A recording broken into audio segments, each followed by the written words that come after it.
Salut les affamés de culture G, ici Neurosynthèse. Quand on prépare un voyage, on jette un œil au taux de change. On a l'impression que c'est juste un détail technique, une formalité.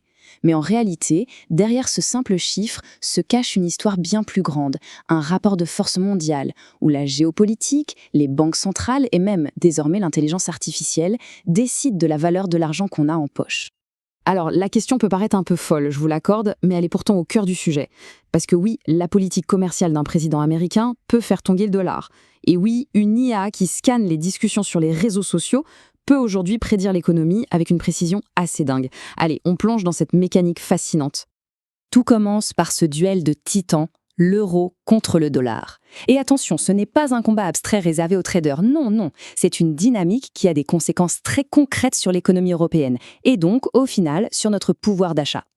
Ce chiffre, 1,20 $ pour 1 euro, ce n'est pas un chiffre anodin. C'est un seuil psychologique et stratégique absolument majeur qu'on n'avait pas franchi depuis 2021. Quand l'euro flirte avec ce niveau, croyez-moi, toutes les lumières rouges s'allument, que ce soit dans les salles de marché ou au sommet des institutions financières. Et en voici la preuve éclatante. Ces mots, ce sont ceux de Luis de Guindos, le vice-président de la Banque centrale européenne. Quand il parle de seuil de douleur, il faut comprendre qu'un euro qui devient trop fort, au-delà de ce fameux 1,20 $, commence à poser un vrai problème pour l'économie de la zone euro. C'est un signal très clair, la BCE est en alerte maximale. Alors, qu'est-ce qui a bien pu pousser l'euro à ce niveau ? Eh bien, d'un côté, notre monnaie a profité de la bonne tenue de l'économie européenne et de la politique de la BCE. Et de l'autre, le dollar, lui, a été un peu affaibli par des politiques commerciales américaines jugées, disons, un peu erratiques, et par des attaques répétées contre leur banque centrale. C'est cet équilibre des forces, ou ce déséquilibre, qui fait bouger le taux de change. Bon, la macroéconomie, c'est bien beau, mais concrètement, qu'est-ce que ça change pour nous au quotidien ? Eh bien, 1 euro fort, c'est d'abord et avant tout plus de pouvoir d'achat quand on part à l'étranger. Ce tableau, il est très parlant. Regardez. En Argentine, à cause de l'hyperinflation locale, le gain de pouvoir d'achat peut dépasser les 30%. En Turquie, situation assez similaire, avec plus de 25% de gains. Et même en Égypte, en Thaïlande ou au Japon, pour d'autres raisons, le budget vacances se retrouve considérablement gonflé. C'est simple, nos euros achètent beaucoup plus de pesos, de lire ou de yens. Mais attention, il y a toujours un revers à la médaille. Un euro fort, c'est une super nouvelle pour les touristes européens, mais c'est une très mauvaise nouvelle pour les entreprises européennes. Pourquoi ? Parce que leurs produits, vendus en euros, deviennent mathématiquement plus chers pour un client américain ou asiatique. Et ça peut mettre un vrai coup de frein aux exportations et donc, à terme, à la croissance. Et c'est précisément là qu'entre en scène le gardien de la monnaie. La fameuse Banque centrale européenne, la BCE. Son rôle est absolument crucial pour éviter que la situation ne dérape. Il faut comprendre que la BCE marche sur une corde raide en permanence. D'un côté, elle doit maintenir la valeur de l'euro pour garantir la stabilité des prix, mais de l'autre, elle ne peut pas laisser la monnaie devenir si forte qu'elle en vienne à étouffer l'économie. C'est un exercice d'équilibriste constant qui passe par des outils comme les taux d'intérêt. C'est tout l'art de la politique monétaire. Maintenant, accrochez-vous. Et si, pour accomplir cette mission ultra complexe, les économistes commençaient à regarder ailleurs que dans leur tableur Excel? Et s'ils se tournaient vers les forums de discussion en ligne?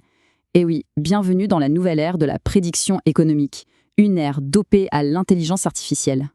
Le concept clé à retenir ici, c'est le nowcasting. Oubliez les rapports trimestriels qui arrivent des mois après la bataille. Le nowcasting, c'est la prévision du présent. C'est comme passer d'un bilan de santé annuel à un moniteur cardiaque qui suit l'économie en temps réel. Et pour y arriver, l'IA a trouvé une mine d'or d'informations, les réseaux sociaux. Alors, comment ça marche ce système ? La mécanique est assez simple, en 4 étapes. D'abord, l'IA aspire des millions de publications et de commentaires sur le forum r/Europe de Reddit. Ensuite, un modèle de langage avancé analyse chaque texte pour y trouver un signal économique. Est-ce qu'on parle d'inflation, de chômage et sur quel ton ? Puis vient l'étape cruciale, l'IA affine ce signal en analysant les réponses des autres utilisateurs. Et enfin, de toute cette intelligence collective, elle extrait un indicateur économique quotidien. Et le résultat, il est juste stupéfiant. Ce graphique montre ce qu'on appelle un score F1, c'est une mesure de précision. Pour faire simple, plus on est proche de 1, plus la prédiction est fiable. Les méthodes traditionnelles, elles, plafonnent à un score d'environ 0,33. L'IA, elle, atteint 0,75. C'est plus de 2 fois plus précis. Pourquoi ? Parce qu'elle comprend le contexte, l'ironie, le sarcasme. Bref, elle comprend comment les vrais gens parlent d'économie. Et voici le détail qui change tout.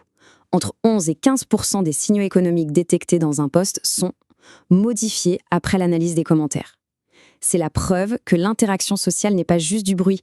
Au contraire, elle agit comme un immense mécanisme de correction collective, un fact-checking en temps réel qui affine la prédiction. Et on a bien vu que cette approche est redoutable, surtout dans les périodes de grande incertitude, comme la crise du Covid ou la forte inflation qui a suivi.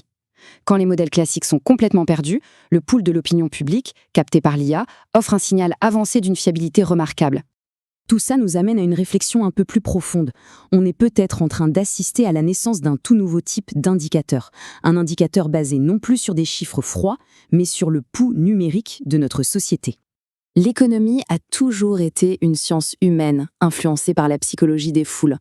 Mais aujourd'hui, pour la toute première fois de l'histoire, on a les outils pour mesurer ces émotions collectives en temps réel et à une échelle massive. L'enjeu est le suivant. L'intelligence collective qui s'exprime sur un forum, ce n'est pas une simple cacophonie, c'est un système qui s'auto-régule. Une affirmation est postée et immédiatement elle est débattue, nuancée, parfois contredite dans les commentaires. C'est ce processus de délibération qui fabrique un signal économique incroyablement robuste. Il faut bien mesurer le changement de paradigme ici. On ne se contente plus d'analyser des rapports officiels, bien propres, bien formatés et publiés avec des mois de retard. Non. On analyse l'expression humaine brute, avec ses doutes, ses colères, ses espoirs. On passe de la statistique à la sémantique. Il faut donc retenir que la valeur de l'argent que l'on a dans la poche est le fruit d'une interaction complexe. Il y a le grand jeu géopolitique qui pèse sur le dollar, il y a la stratégie millimétrée de la BCE qui pilote l'euro, et maintenant, il y a cette nouvelle couche, la conscience numérique collective que l'IA capte et interprète pour prédire les tendances de demain. Et ça nous laisse avec une dernière question un peu vertigineuse. Si les prédictions de cette IA deviennent si fiables que les marchés et les institutions s'y fient pour prendre leurs décisions, est-ce qu'on ne risque pas de créer des prophéties autoréalisatrices ? L'IA qui lit notre conscience collective pourrait, à terme, non plus seulement prédire l'avenir économique, mais bel et bien contribuer à le façonner.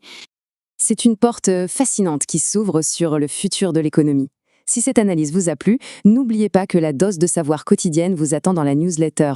Le lien est dans la bio. À très vite.